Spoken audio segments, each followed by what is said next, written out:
আসসালামু আলাইকুম। যে গাছটি দেখতে পাচ্ছেন রাস্তার ধারে অনাদরে অবহেলায় জন্মেছে।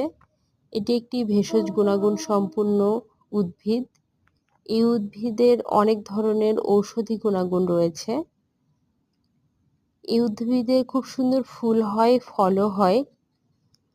এই উদ্ভিদের পাতা যেকোনো ধরনের ব্যথা যেমন কোমর ব্যথা বা হাঁটুর ব্যথার সমস্যায় এই উদ্ভিদের পাতার সেক দিলে খুব ভালো আরাম পাওয়া যায়। বুকে ঠান্ডাজনিত কারণে যদি কফ জমে সেই ক্ষেত্রে বুকে এই উদ্ভিদের পাতা দিয়ে সেক দিলে অনেকাংশেই আরাম পাওয়া যায়।